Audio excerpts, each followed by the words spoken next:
Alright, if this video feels disjointed, it's because it is. It's actually been spread out over the course of this day.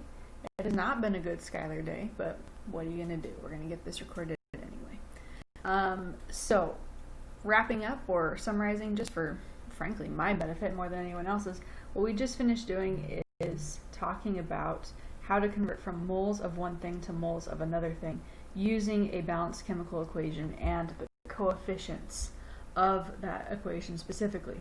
Those coefficients give us the ratio of reactants to products, or products to products, reactants to reactants, etc., that are necessary for the reaction to occur. And using those coefficients as a ratio in dimensional analysis, we can determine quantities of those reactants and products that are needed to make a reaction happen. Now, those coefficients only work when you're converting from moles to moles directly. But we can't measure moles in the lab, so we need to be able to convert moles into other units. Well, good news is you guys know how to do that. And I had shown you this you can find on Classroom. Now, normally, I would not actually give this to you. I would have us kind of figure it out as we go. But with this whole distance learning thing, I figure the more tools you have in front of you, the better. So feel free to use this to reference. I will use it as well just to show you how the thinking works, but otherwise let's dive in. So we're going to use this same chemical equation up here. It's the first thing that you need. If you don't have that, you don't have anything.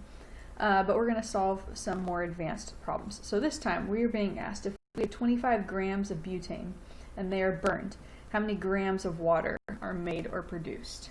Okay, so this time I'm starting with one of my reactants. 25 grams of C4H10. Okay. Now I cannot dive straight into these ratios. Okay, I cannot say, oh, for every 2 grams of butane we make 10 grams of water. That's not true at all. Okay. Remember, these are molar ratios. So what this means is I have to convert my grams of butane, my mass of butane, into moles first. And I do that using molar mass, as you learned in the mole unit. So let's say that I'm here. So I'm converting from grams of butane to grams of water. Okay, so I'm basically going to follow this pathway. I need to get from mass of one thing to mass of another thing. So I'm going to go from mass to moles using molar mass.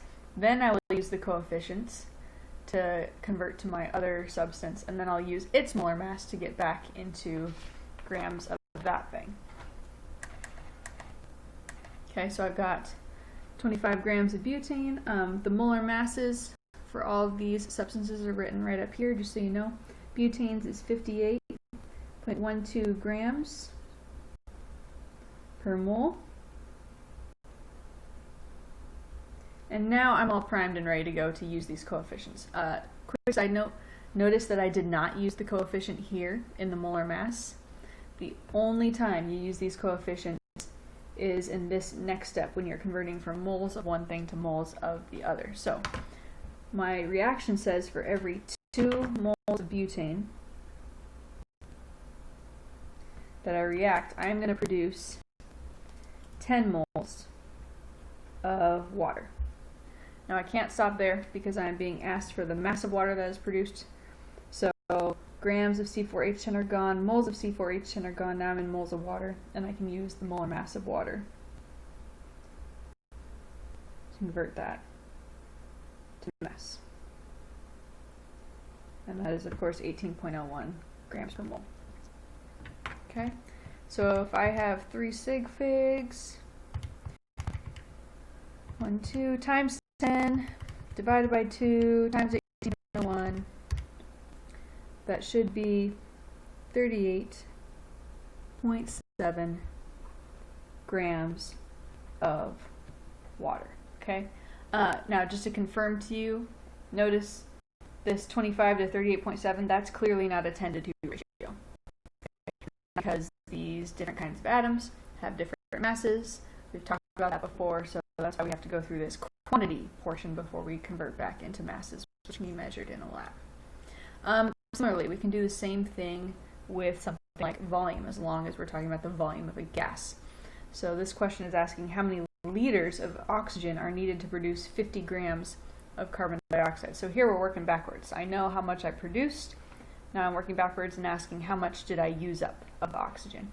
It's the same exact process. Okay, so we're going to start with 50 grams of CO2. Again, I can't dive straight into using my coefficients because I'm in mass. I need to convert to moles. Molar mass of carbon dioxide is 44.01 grams per mole. Now I can use my coefficients. Okay, so I'm looking at carbon dioxide and oxygen. For every 8 moles of carbon dioxide that I produce, that means that I used up 13 moles of oxygen. So I'm going to put carbon dioxide on the bottom, 8 moles of CO2. Wanted to write that in red, and I didn't, and I hate that. Use your imagination. And then 13 moles of, you know what? It's been a day. It has been a day. Okay, so we are here. We've gone from mass of our first substance to the moles of our first substance, and then we converted to moles of our second substance. Now we need to convert the moles into volume right up here, and we can use this ratio. We're going to assume that this is happening at STP. Frankly, it's probably not because it's a combustion reaction and those are really exothermic, but whatever, we're going to go with it for now.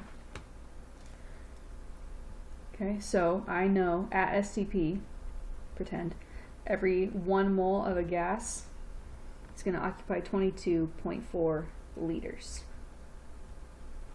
Okay, so when I plug this in my calculator, that'll be 50 divided by 44.01 times 13 divided by 8 times 22.4. And I get 3 sig figs, that should be 41.4 liters of oxygen. That should be your final answer.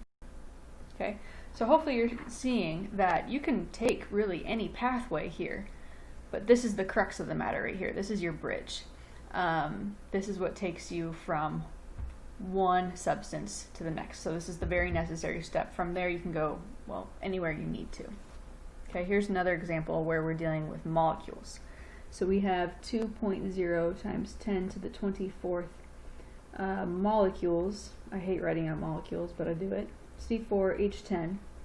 And we want to know the volume of carbon dioxide that is going to be produced. Okay, so I need to get molecules into moles, and I do that using Avogadro's number.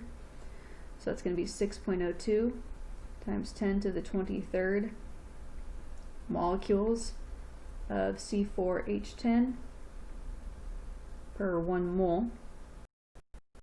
C4H10. Now I can use my coefficients. I'm going between butane and carbon dioxide. So that's that 2 to 8 ratio right there. So for every, I remembered this time, for every 2 moles of C4H10 that we burn, we are going to produce 8 moles of CO2. Okay, now the problem is asking for volume of carbon dioxide, so I'm going to go ahead and use that molar volume ratio again. So I'm doing this step right here.